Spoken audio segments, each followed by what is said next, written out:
Welcome back to the World Cup wrap-up, courtesy of the Maximum Cricket Podcast. Today, we talk about the demise of Pakistan cricket and the rise of Afghanistan cricket, as Pakistan slipped up on the banana skin that was Afghanistan, who now have a real shot at making the semis.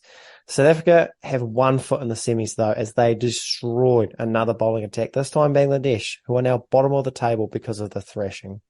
Now the question remains, they have the best batting lineup, but can they beat India? Oh, that is brilliant. It's a hero maximum. And the ground, down the ground, another hero maximum. My name is Munter, and we're joined by Lugsy and Jacko as always. Boys, something different but an old fave to kick off the show. There's been a lot of talk around the batting of this tournament, a lot of high scores, a lot of big scores. I have noticed the over-under for highest score hasn't been broken yet. So we got close actually, last night. Yeah, very close, very good over under set. But I want to start with a wee challenge for you guys. Yep. A top 10, if you will, just to really kickstart things. The top 10 runs at this World Cup. Can you name me the 10 guys? The normal rules, 3 lives. Barat's at 1. Yeah, you got your Sharmas, your Kohlis, the Cocks. Yep. De Kock, Kohli, Sharma. Yep. What else did you say? Old mate from South Africa's actually got to be up there now, surely. Has Klaasen got in the team? Yeah, Klaasen is in your 6. Yeah. How many is he at? Like how many runs? 288. Yeah. 288. Oh, so Ravindra will be in there, is he? Yeah, he's at number 5. Yeah. So 288 gets you in there. So you've got 5 of your top 6. Well in there. Okay. Who scored runs from you? Oh, is Mendes in there? Sri Lankan, our fave? No, he's about 14 or 15. Joyce. Just to rough me. Just a rough. Any I'm Kiwis? just Other Kiwis? trying to think who's got. There is one more Kiwi. No, 2 more Kiwis. Surely Daryl's Yeah, going to be Des close Mitchell's got got to be in there. Yeah. Yeah, he's at 7, 268. Yeah. And then Conway will be sneaking in at 10. Yeah, he is sneaking in at 10. That did right at 249. So you've got. So how many we got to go? 3. You got 3 to go. You've got. You've got a South African and 2 Pakistanis. Oh, really? Oh, Bizwan left to be there, surely. Crom. Yeah, he's your 4. Yeah. Great form. Another. Who got the bowl runs? Markham yeah. for Africa? Yeah, he's at your 8. So last one, it's slipping in at number 9. 255 runs at 63. Paki boy will be furious here if we don't get his Pakistani legend. I mean, he's been calling for this player to be dropped, so I don't know if he's sort of big fan of him. He also finds himself on worst take tonight for our puck. Mr. Ruffin. I don't think any Pakistan name's going to just come to my head here. Is it? How many lives we got left? You got 2 lives, so you can throw one on. We probably have to use one on Bubba Azam, don't we, Crom? It's definitely not Bubba. It's definitely not Bubba. He is quite far down the list. On that. I don't think he scored a run in those first 3 Unfortunately, you did. So we'll go one more life. Oh, geez, are the boys not allowed to discuss any guesses? Well, I thought was that not a guess? No, I've just watched these highlights as well. Oh, I couldn't. He opens the betting. Highlight. Yeah, he opens the betting. Abdullah got runs today, so I'll go him. Abdullah is in the number 9 slot, so that is your top 10. So very, this very is a top well 10 done. clinic from the boys, actually. Yeah, very well. Just boys know what they're doing. God, and the reason took everything in me not to. Yeah, it took everything in me not to just guess Kumar just in case. Somehow 4 tons. Needs to be safe. So the reason I want to start with that is we're talking about the demise of Pakistan cricket, except they've got 2 guys in the top 10 run makers. To put that in perspective, the other 8 guys on the list have 2 losses between them. Yet Pakistan have lost to Afghanistan very, very convincingly by 8 wickets. So there's been a bit of chat about their batting, but I don't know if it's fully their batting. To Afghanistan's credit, they were very, very, very good, chasing 270 odd, 2 down, and we will touch on them soon for sure. But lads, can I just rattle off some stats from this Pakistan bowling attack, which used to be feared? Okay, so Shaheen has taken 1 wicket in the power play this World Cup. Harris Ralph went for 24 in his first over against Australia and then 17 in his first over against Afghanistan. And now the cherry on the top, let me go through some stats from the spin attack, because it might be the worst ever. Shadab Khan, 2 wickets at 90 with an economy rate of 6. Muhammad Nawaz, 2 wickets at 91, economy rate of 6. Iftikar Ahmed, 1 wicket at 102, economy rate of 5. And Usama Mir, who they brought in because they needed to take more wickets through the middle, has 1 wicket at 137, and he's going at 8. We've talked about Afghanistan being one of the best spin attacks. Is this the worst?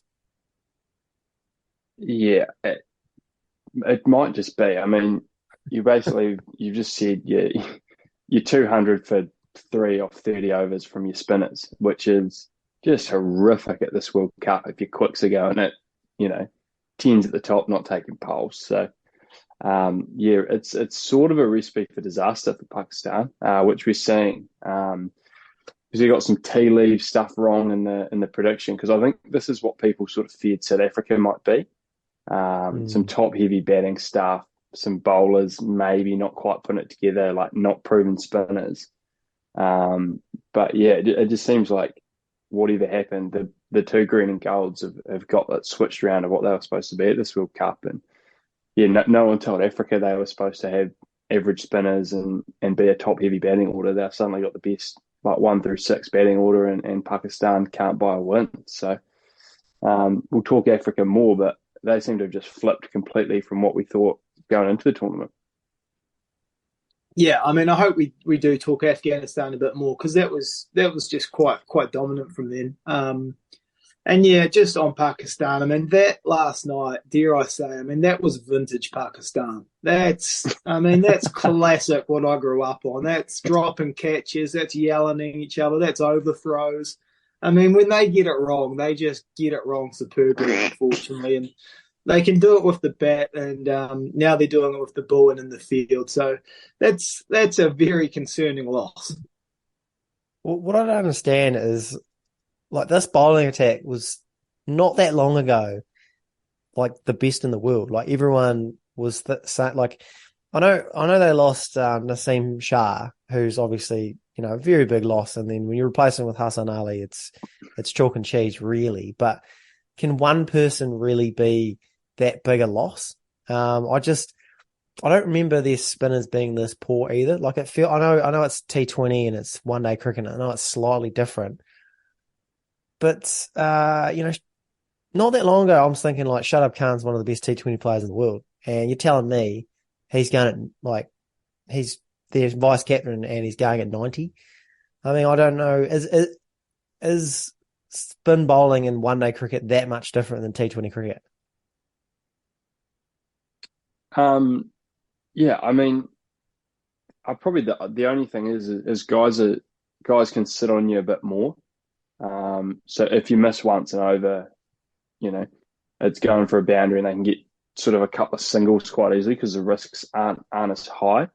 You sort of see in T20 cricket, leg spinners sort of come into their own a bit because they don't actually have to be wildly consistent. They can actually just, bowl their 4 variations and try land 2 big leggies, but they're going to go for 10. But if they try to land their leggy 6 times, they're probably going to go for 10 as well. So that the T20 game encourages your variations because guys are trying to hit it. But in the one day game, guys can wait for your miss a little bit more. And they're not always coming at you. They are just knowing you're going to miss every now and then. So, it's probably your accuracy just has to go up. And obviously with the diet of T20 cricket, that's probably obviously fallen away for Pakistan because, they're not building any pressure with the ball. But that's sort of how you get wickets in one-day cricket is building pressure and then guys making mistakes. So when you're given that release every over and going at sixes, it just doesn't stack up and the wickets don't come. Yeah, I don't need to add too much to that. The only thing I'll say is they're probably not used to the situations they're continuing to come into at the moment. Because you could almost guarantee when they were bowling sort of the last few years, Shaheen had taken a cup or, they were in a slightly better position. I mean, they're coming on often at the moment, 60 for none or 50 for one. So there's probably just a slightly different job they're having to do at the moment, maybe chase wickets a bit more. But yeah, it's just falling apart basically for Pakistan at the moment. Yeah, well summed up.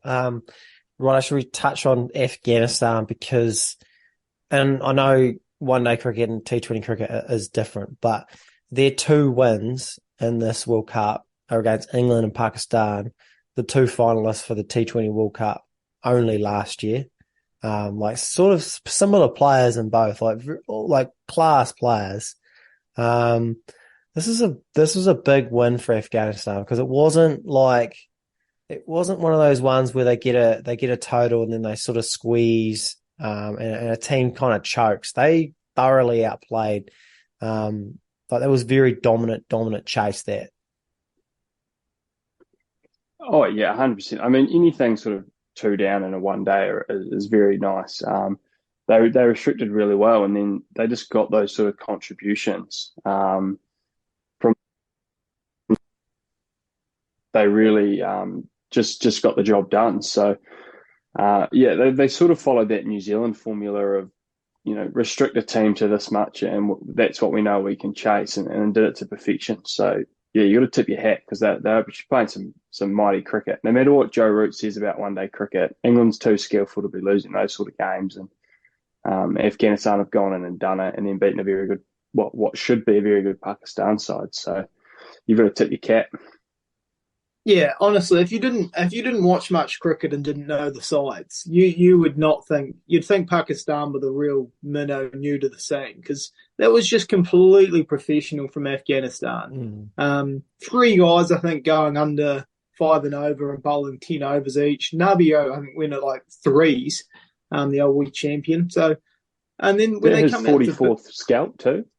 44th nation. Just another nation. Add them to the list. Just in the run chase, never staggered, never went, when you're like, oh geez, here they go, they've lost 3 quickly. Like, just stayed on top of it the entire time. Completely professional as Pakistan were falling apart around them and completely deserved that win. Just a real professional one. Yeah, no, well summed up from Afghanistan. The bowling attack is the spin attack. I like how they went, well, our spinners are going really well. Let's add another spinner. Let's add an 18-year-old Chinaman. They've got 4 diverse spinners. Like not one single spinner is the same as the others. They've got the mystery of absolute licorice, all sorts from their spinners. It's unbelievable. Like you couldn't even Nabi's kind of like he's probably the most. He's a normal sort of off spinner, wily campaigner. Majib, still don't know what he bowls. Rashid Khan, just rapid leggies. And then they've got a Chinaman, adding a Chinaman. The only thing they don't have is a left arm orthodox. It's awesome. We've still got time. We've still got time for him to pop up. There's probably one in the squad somewhere, just bowling a couple in the nets, and you go, look, spin's going so good, just get me in here. Yeah. Sort of like, guys deciding they want to bat 3 for England. There's just guys deciding they want to bowl left arm orthodox for Afghanistan. Yeah, 100%. 100%. Lastly on Afghanistan, who's more likely to finish bottom of the table? Afghanistan, Bangladesh, or the Netherlands? Oh, yeah, surely the Netherlands. I think. Yeah, I was going to say that, but they beat South Africa. If Bangladesh won a game, they beat Afghanistan. They beat Afghanistan. Yeah. Could be net run rate. Imagine that. That'd be a tight one. Net run rate for those 3, all with 1 win or 2 wins. Could be it's Netherlands. good I of you don't know. not to throw Netherlands it. win again. Yeah, you haven't thrown in England, which was very good of you. Yeah, I'll go the Netherlands for now. Okay. Right. Let's speaking of Banglas, let's talk about South Africa. Because I potentially may have to eat a little bit of humble pie. I of course sort of ruled them out the semis at the start. You know, you can only pick 4 teams. I was obviously wrong. Could still be right, but it's probably unlikely that I miss out now. Second on the table with 4 wins and 1 loss. And it's not just the wins. They're not scraping by. It's the dominance of how these wins are coming. This time blasting 384 against Bangladesh.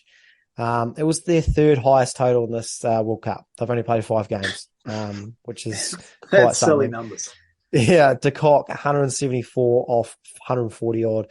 Klaassen 90 off fuck all. Boys, this Africa team, what do you make of how they're tracking? Yeah, it is tough to gauge because they've still got that Netherlands loss. So Oh, we remember. like everything we were concerned about, they're proving wrong. Like they're proving that it's not anything to worry about apart from losing to the Netherlands, which is like that classic, like, you know, they're winning a game they're supposed to, which, you know, leads into the semi-final if they, you know, continue scoring 380 every game. And it's like, okay, they should win the semi with ease. And then it's like the only time they've been in a game that they definitely should be winning is probably the Netherlands so far. And they got smoked.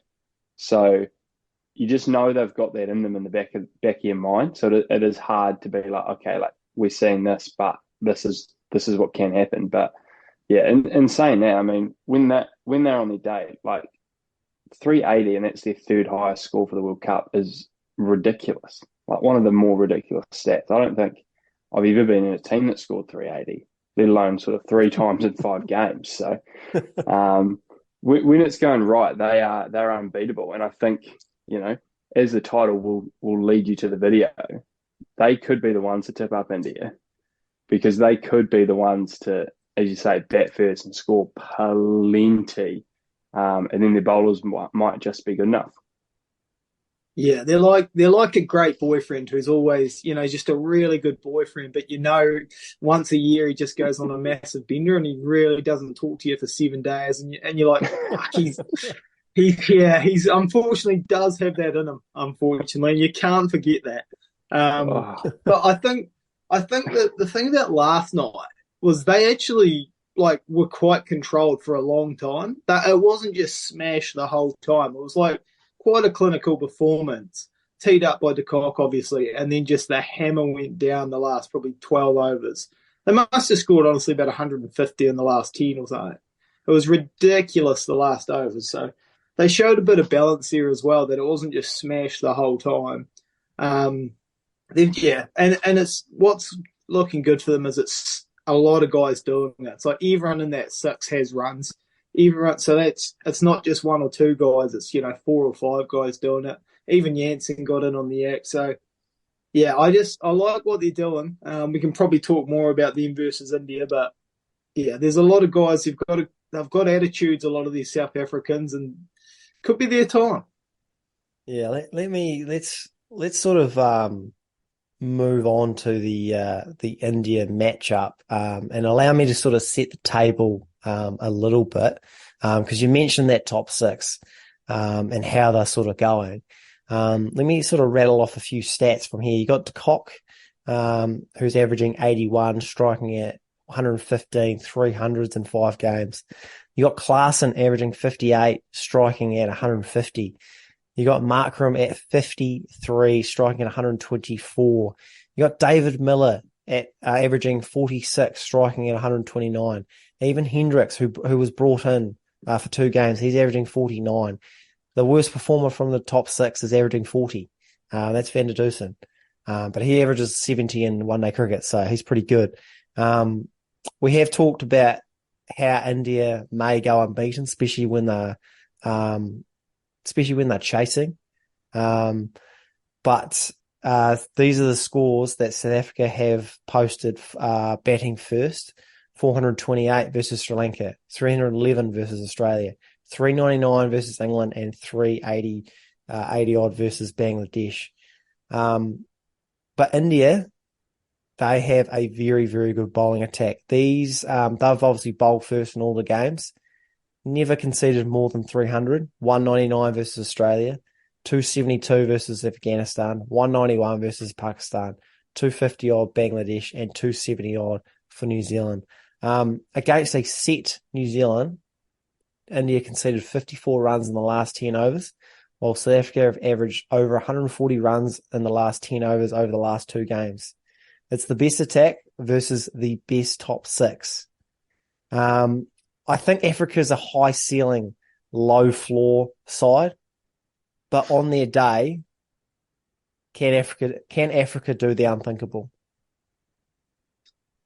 Yeah, I mean, those stats just paint a real picture. And I think we're looking at the immovable object meets the unstoppable force. And it's, Africa probably want to bat first, but India love chasing. So it's like, who actually is going to blink? Yeah, who's going to blink and be like, are we going to actually change because they're too good for what we're going to try and do? And we need to try to do this slightly different? Or do they have a weak handshake and say, right, we'll get as many as we can and then you have a real crack at it because let's go sort of, strength for strength, stand there and swing at each other. So, I really don't know what's going to happen. Like, as you said, South Africa could score 400 or they could get bowled out for 200. And I don't think there's much in between of that. I'm just sort of praying for a toss result of Africa batting first so we can, see these guys go at each other, just give each other their best shot. I think is all we can ask for at this stage. Yeah, and I'd just like to shout out to all our India listeners, and they are the greatest listeners of all, and South Africa won't get close to them. So number one, India. But yeah, I mean, is it this Sunday? That speed there on Virat and just yelling for Virat revivals. I don't think it's this week. I think is it next week? Yeah, I could be. I mean, there's some mouth-watering games this weekend. Next Sunday, probably. Yeah. It's a real moving weekend this weekend. There's 3 fairly big games that are going to decide a few things. Back to India, South Africa though. I'm almost a wee bit gutted we're going to see it. If I'm honest, like I wouldn't mind just waiting and seeing it in a semi-final, or if God hope the Caps can be there. But if they're not, I'd just love to see it in once and see it in the final and see what happens. But that is the sort of great the 2 thing chokers about cancelling each other out. Yeah, well, that's gonna be a factor. I just think, I mean, we've all said it. If I just would love to know what India do when they set that bigger score, when that crowd's going to be absolutely at fever pitch / completely silent with nerves. I think there's enough guys in this India side that they are going to get right up for the challenge. And as I say, with their bowling attack, I mean, they may not have to because, I mean, we've talked about it enough. That Netherlands loss is still there, and we'll see what South Africa do in these next couple of games. But it is very exciting that there is teams really peaking, starting to peak towards the end of this World Cup, and we're still going to see a couple of massive games before we get these semi-finals and finals. The team sees praying for rain at the Garden on the 5th of November. What happens if bloody South Africa are chasing India? Like, what happens there? Do they I don't even know what to make of that. Like, but what I would really like to see is I want to see South Africa bat first, and I want them to get a platform, and I want to see Klaasen on a few, and I want to see Miller on a few, and I want to see Boomer at the top of his mark, and I want to see what happens because although New Zealand's we don't finish anywhere near as South Africa do, but that was an absolute clinic from Mitchell was on 100 and couldn't get it off the square. That was unbelievable. So that's he was choosing not to because he was too focused on getting his 100. Right. So that's the problem there. Yeah. And I've just on that, I did have just words with Dooley before. He was disgusted to see Mamadula celebrating his 100 last night when they weren't going to win that game. Just disgusted. Outrageous behaviour. Just out there yelling at the clouds. Right. Okay. So to finish off, put a bow on it. If India play South Africa tomorrow, who's winning? And Yeah, I'm going to take India until they give me a reason not to. I wish they were playing tomorrow. I just want to see them. Yeah, and while they're both in this sort of form, I just want to see them go at each other now. Can we flex World Cup games? Yeah, spin this one around. Just one, man. Just really flex it in. Give the people what they want.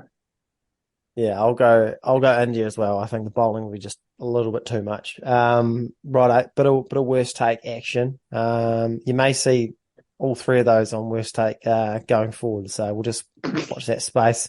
I've only got one nomination, but I think did you boys have a couple as well? Did you? I've definitely got one. Oh, is it you, Jacko? Actually, I've got another one, but I've got one here from Iftikar Ahmed, who, after losing to Afghanistan, has been quoted as saying, "Our attack is the number one attack in the world." You only have to go back to those stats I rattled off to know that's just not true. I'll leave it at that. There's a part of me that just thinks, good on you for backing your boys, but yeah, probably got to be a bit realistic here.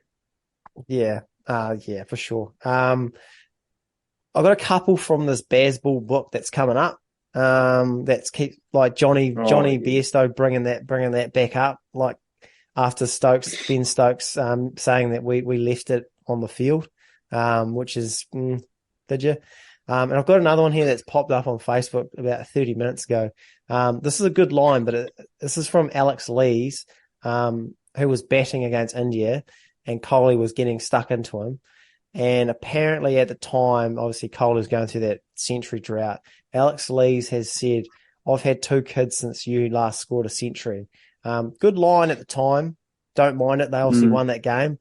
But as we know now, Kohli scored a lot of runs and Alex Lees isn't in the England side. So that hasn't aged very well at all. Yeah, I mean, yeah, you come at the king, you best not miss. Like, no matter what you're going to say there, you've got ego in your face eventually, don't you? So, bold strategy to sort of go at the greats. Yeah, I always love someone going at the greats, but it typically just doesn't work. That's the problem with it. Especially a wounded one too. Like, he's not going at Kohli when he's like, at the height of his sort of prowess, scoring 100 every second day, India chasing games down, is he? Nah. Yeah. Nah. Jacko, anything else? What did you have, mate? Oh, just that horrific quote from Joe Root that's come out about, like maybe England don't care about white ball cricket and we don't play enough one-dayers and maybe that's why we're struggling here. Like, you've got like 4 or 5 of the best white ball players in the world. You've got a guy that's supposed to be bowling 150 clicks and was like genuinely too quick and menacing at the Ashes. Like, I don't think not playing cricket is the reason you guys are sucking at this World Cup. You've still got the same amount of sort of Royal London One-Day Cups games going on.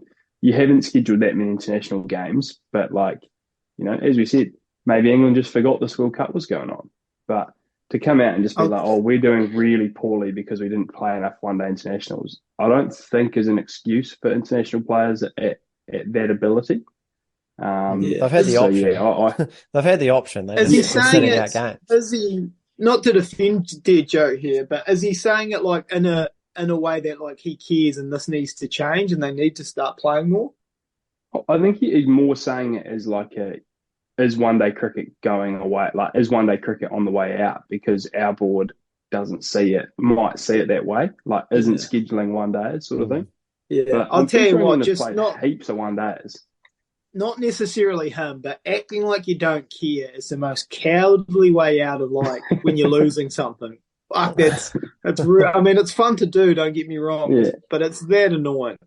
We're not going to this World Cup. We didn't schedule any tours pre, so we didn't really care. Yeah. Well, you kind of actually you kind of sort of rejigged my memory on another sort of worst take in it, and it's from Rob Key, and he was talking about obviously England's demise and whatnot, and they were questioning if they were prepared enough for this World Cup. And Rob Key has said that in an ideal world, we would have been in India a bit longer, et cetera, et cetera.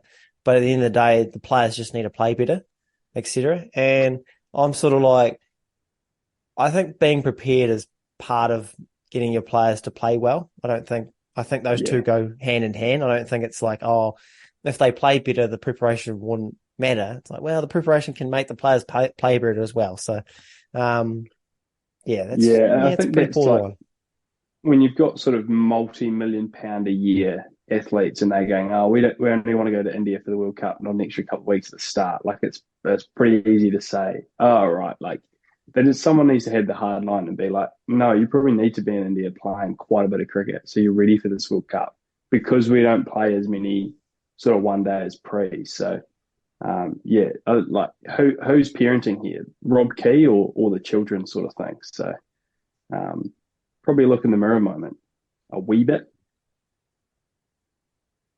Don't hate it. Anything else, boys? It's a big weekend. Really, geez, it's a big weekend. Saturday's a big game. Look, there's a lot of good cricket on over this weekend, and I'm not sure how much of it I'll see or remember, but there's a lot of good cricket. Just know you'll be watching. Yeah, I'll be watching. I'll be there, glued. Righto, thanks, boys. Thanks for listening and watching. If you are on the tube, like and subscribe, and we'll catch you all very soon. Yeah, Sam Harvey's still running, by the way. Yep, still in 81 hours or something at last count. That is quite something to end on. Just ticked over 500k. Is this last man standing? Yeah. How many are still standing? Still 10. Still 10. Well, friend of the show, Sam, if you need something to get through those last hours up to 100, chuck the Maximum Cricket podcast on. Tell you what, if he wants to come on, I'd love to pick the brain. He's quite outspoken too. He'd say plenty. He's probably had a guts full of this thing on side complaining about not preparing too. Oh, big fan of calling Goggins out. Yeah. Right, boys, we'll catch you very soon.